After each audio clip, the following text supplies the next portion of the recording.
Hey everyone, I'm Ellesmere, and I'm here to talk about the new build for Holy Paladins in Mythic Plus called Relentless Wrath. This build is a build that I came up with a few days ago and immediately felt that it was drastically better than the previous Solar Crusade build, which I had been running for high keys. This build, in my opinion, is going to be the best option for all Holy Paladins in every level of Mythic Plus. It doesn't matter if you're pugging, doesn't matter if you're doing low key levels, mid key levels, high key levels. In my experience and from my testing and from others' testing as well, at all key levels, this build is significantly improved to the last one. So this build does run Faith instead of Virtue. There were a few things that I changed. The first thing is instead of Virtue, you run Faith. That's obviously the biggest change. The second change is that we end up dropping Truth Prevails and Inflow. So the previous build was like this. So you had Virtue, Truth Prevails, and Inflorescence. Now you run Faith. You drop these two and you pick up Tears and Relentless Inquisitor. Now I know I'm going to get a billion questions about Tears, so let me just answer this right now. Tears itself is horrible. It is the worst button in existence. It literally does less healing than a Holy Shock, even when you factor in the 12% healing amp for Holy Shock and Holy Light. Trust me, take it off your bars. Don't even press it. The only possible time that you would ever want to press it is like, technically you could do it before a damage event to give you slightly more healing for that, but to be honest, if somebody dies because they didn't get a 10,000 heal from Tears Deliverance, that's just a 1 in 10 million death. Like, it's extremely rare, probably never going to happen. I would recommend just not keeping it on your bars or tracking it at all, because if you do, you're going to be tempted to press it, and you're not going to realize how terrible of a button it really is. So yeah, talent into Tears, but do not press it. The reason we talent into it is so that we can get access to Relentless Inquisitor. Relentless Inquisitor is going to give us 5% haste, basically 100% uptime on that. You don't need to worry about tracking it or anything. If you're playing Hpal at any reasonable level of correctness, then there is zero chance you will ever drop Relentless Inquisitor. So don't worry about tracking it. Simply do your rotation as normal and you will have 100% uptime. You'll just get a free 5% haste, which is a lot of throughput. Significantly more throughput than Inflow plus Truth Prevails. These two talents basically ended up giving you maybe 2% overall healing, whereas Relentless is going to be more than double that. On top of that, the big thing that you ran Truth Prevails and Inflow for was also for mana. Inflow would give you more mana because it would give you more Divine Revelation consumptions, and Truth Prevails is a significant source of mana as well. However, the reason we were kind of having mana issues before was because we were running Virtue. Now that we're running Faith, it opens us up to being able to drop these talents, which don't really do much outside of mana management, and instead put it into raw throughput, which is where Relentless Inquisitor comes in. This build changes a little bit from dungeon to dungeon. The only change is when I'm running Floodgate and Dark Flame. Every other dungeon, class tree stays the same, but Floodgate and Dark Flame, there is one swap, which is that you end up taking off Relentless and Tears, and instead going into Empyrean Legacy and Truth Prevails. This is essentially because you get a huge amount of value from Empyrean Legacy on rot fights. The big burst from the extra Light of Dawn is very significant and impactful, especially when you play Unending Light. You end up dropping Divine Revelations for this build, which is going to lower your mana regen a little bit, but then we pick up Truth Prevails to kind of pick up that slack. And then you spec into Unending Light instead of Divine Revelations, which will make it so that whenever you consume your Empyrean Legacy, the Light of Dawn that has 25 increased effectiveness will also have 45% increase and will just absolutely blast. So that is the build for Floodgate and Dark Flame.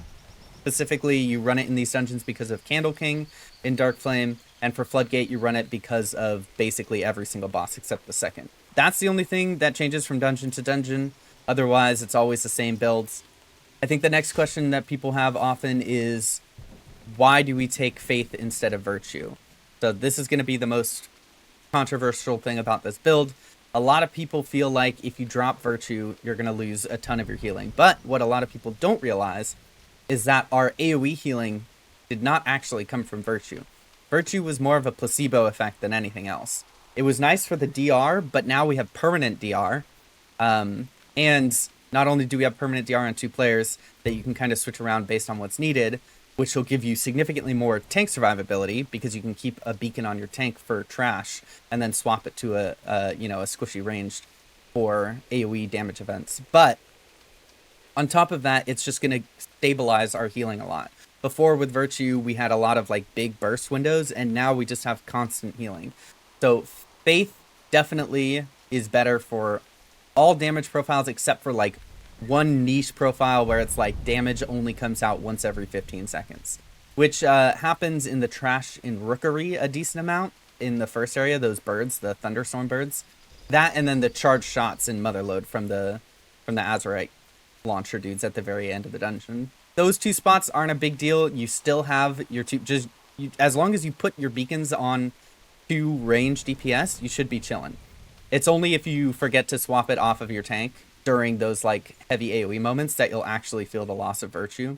When I say Virtue is more of a placebo effect and didn't really do much AoE healing, I really mean it. It's something that I ended up pouring over logs a significant amount. It was like 2 a.m. on Monday night, and I was just like, there has to be a way that I can drop Virtue because it feels so bad pressing the global constantly. It consumes so many globals throughout a dungeon, you know? And on top of that, it's a huge mana sink, and it's awkward because of the 30-yard issue.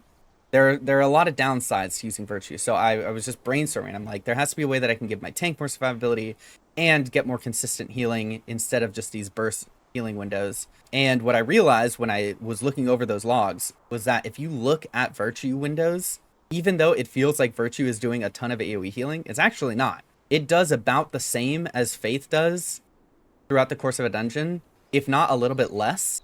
Faith will give you a little bit more healing. It's just slightly less within those windows. But if you look at a Virtue window where you're like blasting AoE healing, it's not coming from Virtue. Virtue is only like 10% of your healing in those situations. It's a very small amount of the healing. And the reason for that is because Virtue has gotten nerfed over and over and over and over again. And we needed to rely on it before because beacons were really strong and our base kit wasn't very strong. So you needed to kind of like lean into Virtue for your AoE healing. But now they've buffed our baseline kit so much and nerfed beacons so much that the global for Virtue just really isn't worth it anymore. It's down to only 15% healing transfer, which is pretty low.